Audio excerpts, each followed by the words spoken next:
paid for a black woman's coffee when he noticed her card had been declined, never realizing she was a Millionaire CEO, or that the man standing behind her in line was the very person who had crushed her career just 6 months earlier. "Declined again, ma'am. Do you have another card?" The barista's impatience cut into the quiet room as the line behind Camila Santos grew longer. Camila didn't feel embarrassed. She felt something colder controlled fire. By 35, she had learned that moments like this revealed more about someone else's character than her own. Of course, the corporate card no longer worked. Daniel had canceled it the day he forced her out, but her personal finances were perfectly organized. "Try this one," she said calmly, handing over another card. Also declined.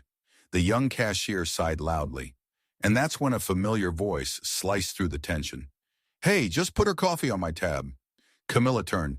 Daniel Kirkwood, perfectly styled gray hair, designer suit worth more than some people earn in months, and that trademark smile, the one he used when he wanted to pretend he was doing someone a favor. The same Daniel who had once told her, in front of the entire board, "Camilla, sweetheart, we appreciate your perspective, but maybe you should pursue opportunities that fit your background."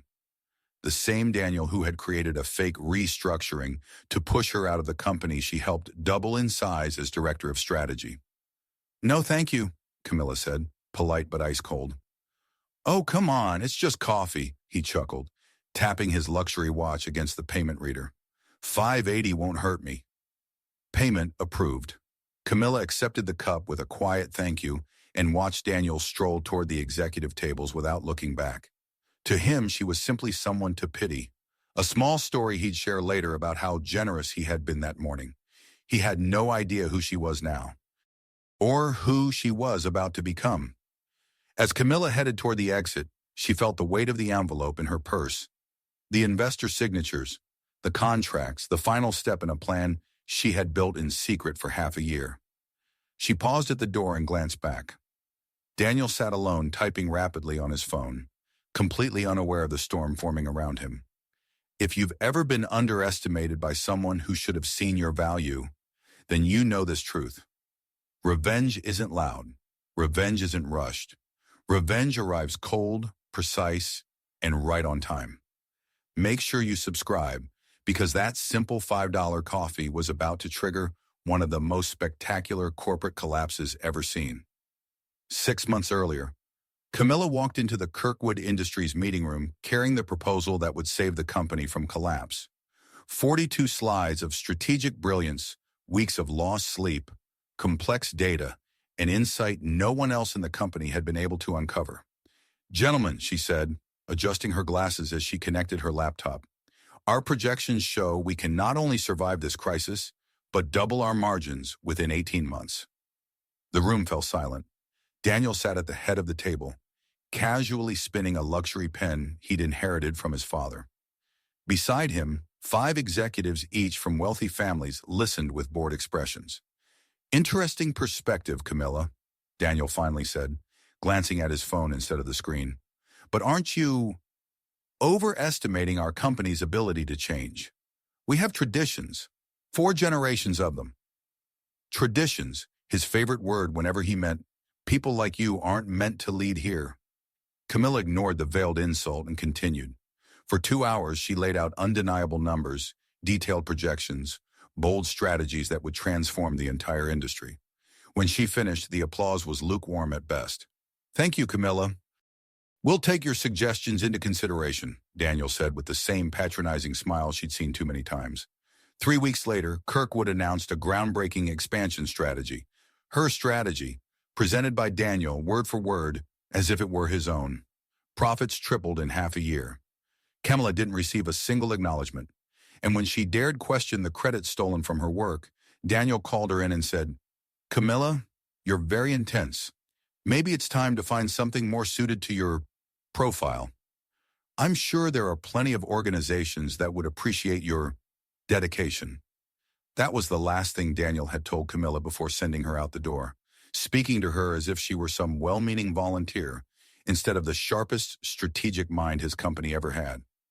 Now walking through the streets of Manhattan with the coffee Daniel had so generously paid for, Camilla smiled for the first time in months, not out of gratitude, out of anticipation, because the envelope in her purse didn't just hold investor signatures, it held the birth certificate of Genesis Capital, a strategic consulting firm she had built in absolute secrecy for half a year. 15 former Kirkwood employees had already signed on. Not just any employees, the best talent Daniel had ignored, dismissed, or pushed aside because they didn't fit his narrow definition of company culture. Brilliant women, Black and Latino professionals, people with ideas he never understood or respected. Each of them carried frustration. Each of them carried knowledge. And each of them wanted justice. But the greatest advantage? Daniel had no clue. In his mind, Camilla was just a former employee who had quietly learned her place. What an astonishing miscalculation. Her phone buzzed. A message from Marcus Chun, Kirkwood's former IT director, another person Daniel had pushed out for cultural fit reasons. In plain language, Marcus was a first-generation Asian American who spoke fluent Mandarin and had too many global ideas. His message read, "Meeting confirmed for tomorrow, brought a special gift, all the backups of Kirkwood's internal emails from the last 5 years, including the conversations Daniel thought were deleted." Camilla closed her eyes, inhaled, and let the moment settle. Daniel had made the classic mistake of powerful men. He underestimated the very person he had tried to diminish. Every comment he dismissed as harmless, every opportunity he took from her, every smug smile she had stored, each one like pieces of evidence. And now every slight would be used as fuel for a plan engineered with precision. Because the most effective revenge isn't loud or chaotic. It's cold, calculated, and timed to perfection. 24 hours after that so-called charity coffee, Camilla sat at the head of a boardroom table on the 23rd floor of a plain office building in the financial district. Around her sat 15 professionals, some of the sharpest, most overlooked minds in the corporate world.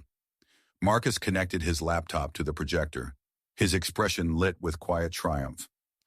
"All right, everyone, you're going to enjoy this." The screen exploded with internal emails from Kirkwood Industries. Not routine messages. These were the ones Daniel believed he had erased forever, including private exchanges with executives about cultural alignment. Marcus clicked into one. "This one's my personal favorite," he announced. It read, "We need a subtle way to clean house. Too much diversity is affecting our traditional dynamic, especially Camilla, far too assertive for someone in her position." A wave of disbelief swept across the room. Patricia Morales, former marketing director removed, after she questioned salary gaps, tightened her jaw. "Unbelievable," she muttered. "That's not all," Marcus said, opening the next document. This one outlines exactly how Daniel planned to take Camilla's ideas. The message read, "Her strategy is brilliant, but we can't let someone non-traditional take credit. I'll present it as mine." Camilla stayed calm, but her eyes glowed with something that made everyone else fall silent. They weren't just looking at a businesswoman. They were witnessing a reckoning. "This is just the appetizer," she said. "Marcus, show them the government contract files." What appeared next made the room freeze. Daniel had submitted federal bids claiming inflated diversity numbers. Numbers propped up by counting temporary workers to disguise the truth. 92% of leadership at Kirkwood came from the same narrow demographic. "Federal misrepresentation," whispered David Park, former legal counsel. "That could bring serious charges." "It can," Camilla replied softly, "and it will. But before that," she paused, walked to the window, and looked down at the bustling street below. "Does anyone know the most ridiculous mistake Daniel made yesterday?" Everyone waited. "He paid for a $5.80 cup of coffee." She let out a quiet, humorless laugh. "A man who stole my strategy, made fortunes from my work, and forced me out because of my background, thought he was being generous by buying me coffee." Patricia shook her head. "This man's ego has no limits." "Exactly," Camilla said. "And that ego, that absolute blinding arrogance, is exactly what will bring him down." Camilla walked back to the table and opened a folder full of neatly organized documents. "While he believes he's in complete control," she said, "we're here preparing to take his world apart, piece by piece." She handed out contracts around the table. "Genesis Capital officially exists as of today, and our first client, Kirkwood Industries, his own company." Marcus blinked. What do you mean? Camilla connected her phone to the projector. I received an email this morning. On the screen appeared a message from Amanda Foster, Kirkwood's executive secretary and Camilla's quietly loyal contact for the last few months. Mr. Kirkwood would like to know if you're aware of any discreet and highly capable consulting firms. He says he recently had an inspiring conversation with a young female entrepreneur and is reconsidering how the company can support rising talent. The room fell silent. He still has no idea who I am, Camilla said, her tone thick with irony. In his mind, I'm just a struggling black woman he generously helped at a coffee shop. Now he wants to hire a consulting firm to fix the problems he created, without realizing that the firm is me. David Park almost choked from laughing. He's actually paying you to take him down.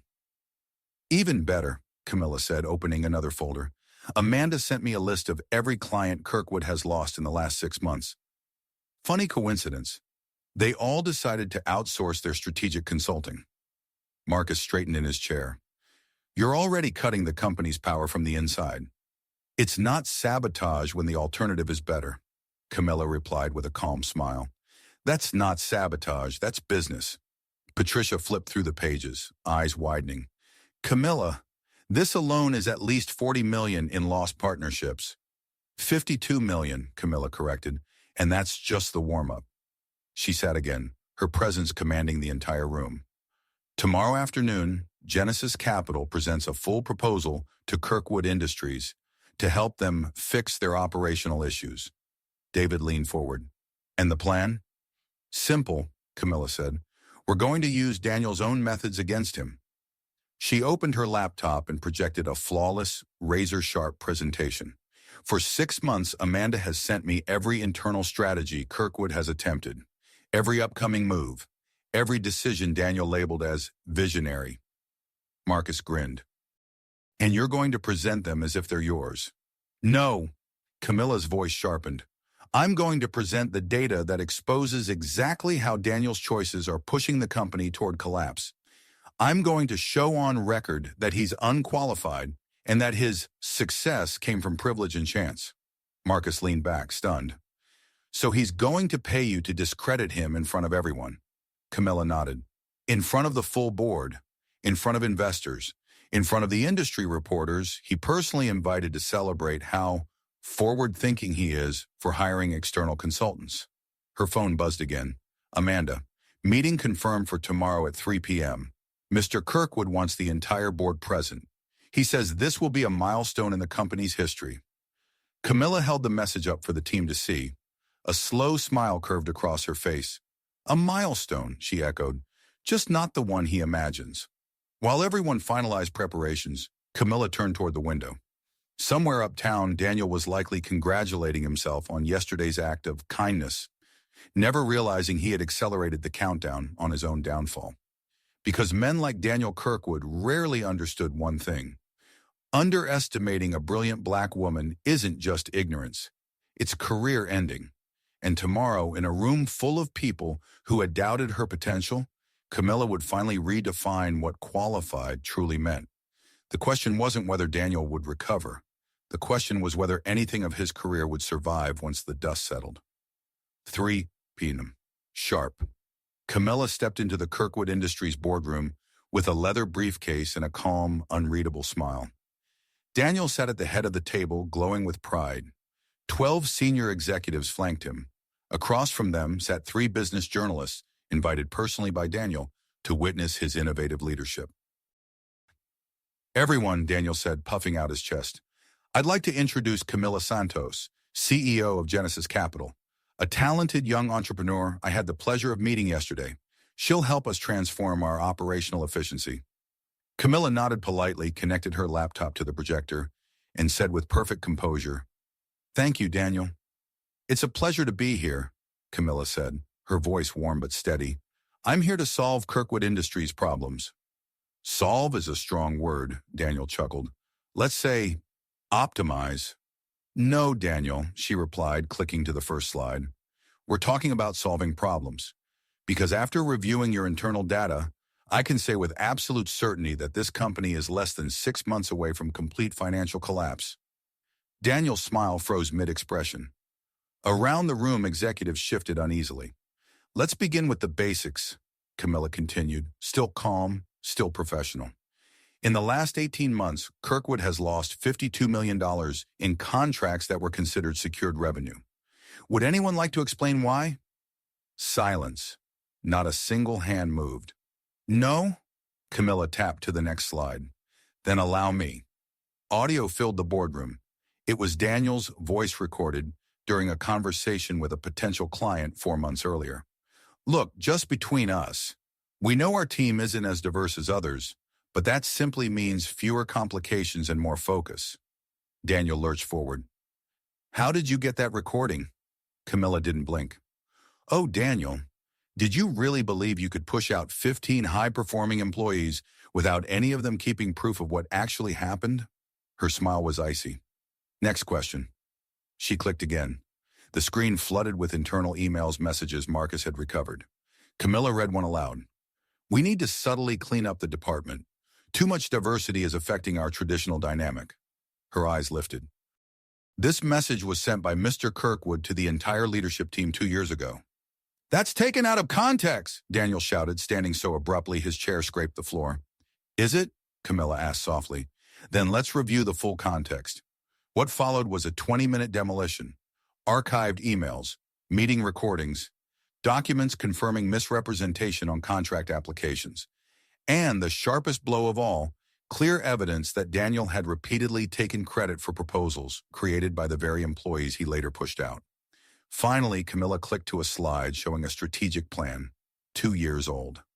This strategy, she said, the one that saved the company and earned Mr. Kirkwood a $5 million bonus, was created by an employee he removed 3 weeks later for cultural fit. Daniel's hands trembled. Who? He stammered. Who are you?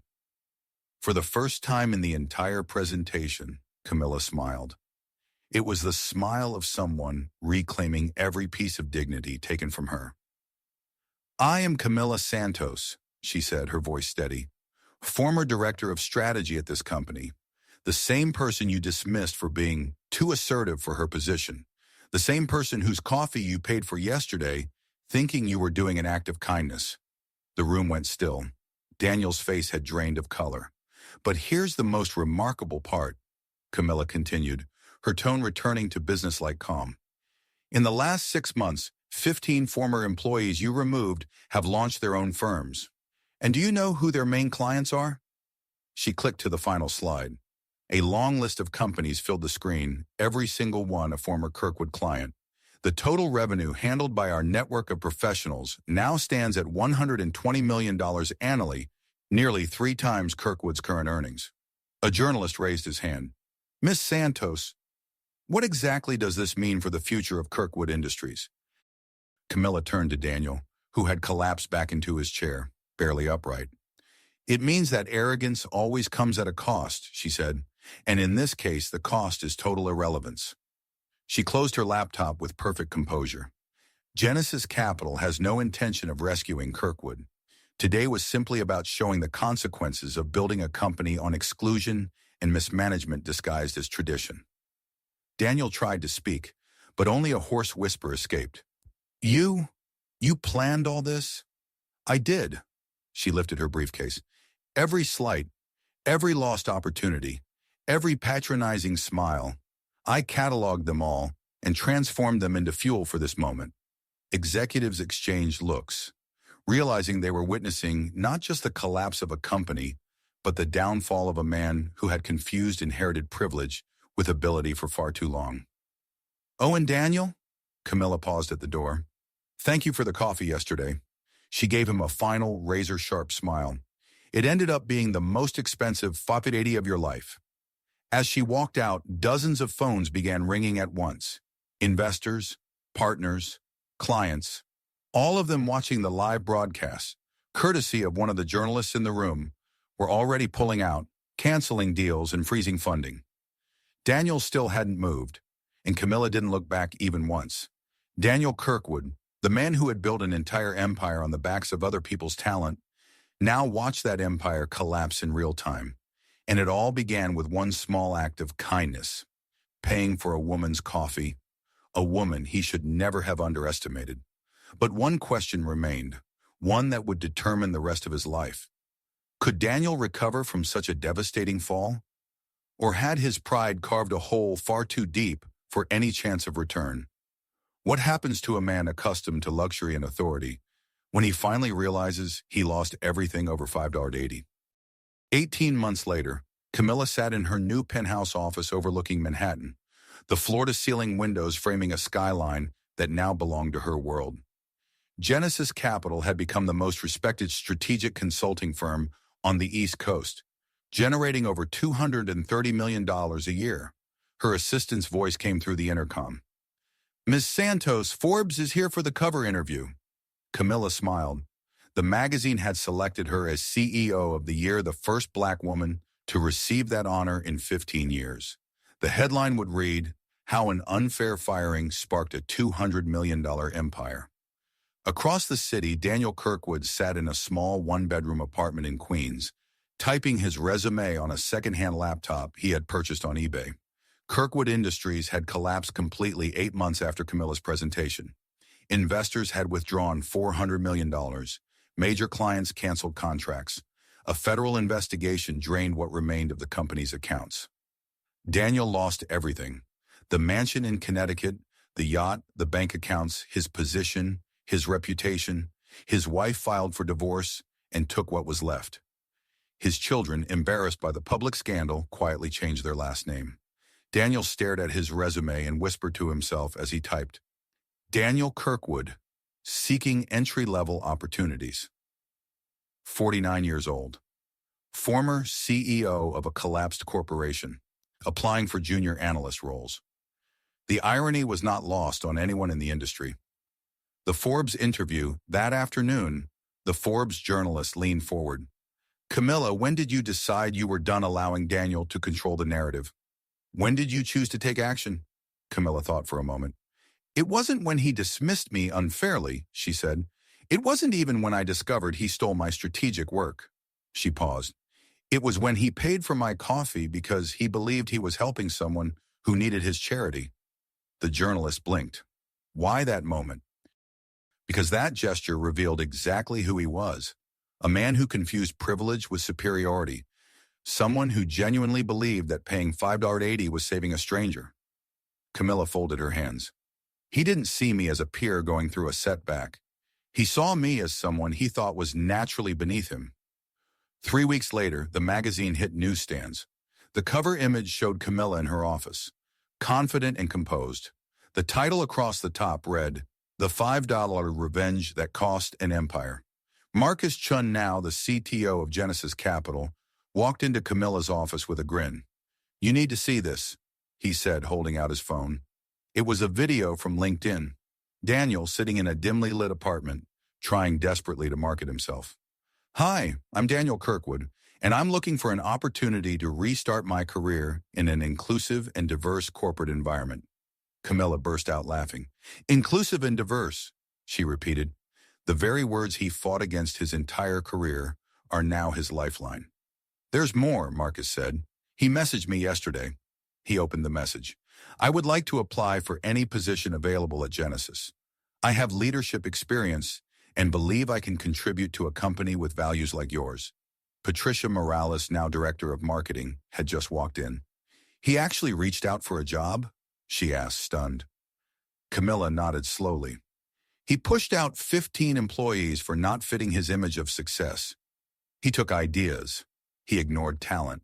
And now he wants to join the company built by the very people he dismissed." "So what did you reply?" Patricia asked. Marcus smirked. "I sent him a 2-line email. Mr. Kirkwood, thank you for your interest in Genesis Capital. Unfortunately, your experience does not align with our culture of respect, integrity, and merit-based growth. Sincerely, Human Resources." Patricia covered her mouth, astonished. Camilla walked to the window, watching the motion of the city below. Somewhere out there, Daniel was probably in another difficult interview, trying to explain to young recruiters how a century-old company had fallen under his leadership. "Do you know the most rewarding part of all this?" she said quietly, without turning around. "It's not about ending Daniel's career. She looked out at Manhattan, her city now. It's that we proved real talent has no color, no gender, no pedigree. It's that we built a company where people like us never have to accept crumbs disguised as opportunities. She smiled softly. Daniel thought $5.80 made him a hero. But in the end, it simply revealed who the real visionary always was. Patricia nodded slowly. 15 former employees who were pushed aside have become millionaire entrepreneurs, she said. That's not just success. That's a quiet revolution. And the best part, Marcus added, leaning back with satisfaction, is that we accomplished all of it by staying within the rules. No sabotage, no shortcuts, just pure skill outperforming inherited privilege. Camilla finally turned toward them, a genuine smile lighting her face. Daniel thought he was being generous when he paid for my coffee, she said. What he didn't realize was that those $5.80 would become the most costly investment of his life. She looked around the room at her team brilliant professionals who had been overlooked, dismissed, or undervalued by people like Daniel. Now they were the leadership of one of the most influential consulting firms in New York. The real victory, Camilla continued, was never about taking Daniel down. It was about creating something he could never envision. It was about proving that when you underestimate the right people, you don't just lose talent, you create your own competition. Later that night, Camilla walked past the same coffee shop where everything had begun. The same cashier was behind the counter, and he recognized her instantly. The Forbes issue featuring her face was proudly displayed at the register. Ms. Santos, it's an honor, he said, clearly impressed. Camilla ordered her usual a large latte with an extra shot. When it was time to pay, she handed him a black card with no spending limit. Approved, the cashier said with a grin. Camilla took her cup and looked around. There were no executives stepping in to help. No condescending looks. No quiet acts of pity disguised as kindness. There was only a successful black woman, CEO of a $200 million company, who had risen far beyond anyone's expectations, especially the expectations of those who tried to hold her back. She stepped outside with her coffee, the city lights reflecting in the glass behind her. Because the best revenge isn't striking back. The best revenge is rising so high that the people who doubted you can't even see you anymore. Final message for viewers. If this story inspired you to demand the respect you deserve, subscribe to the channel for more real-world stories that prove a simple truth. Underestimating the right people isn't just unfair, it's the most expensive mistake anyone can make. Because while some people pay $5.80 out of pity, others build entire empires out of justice.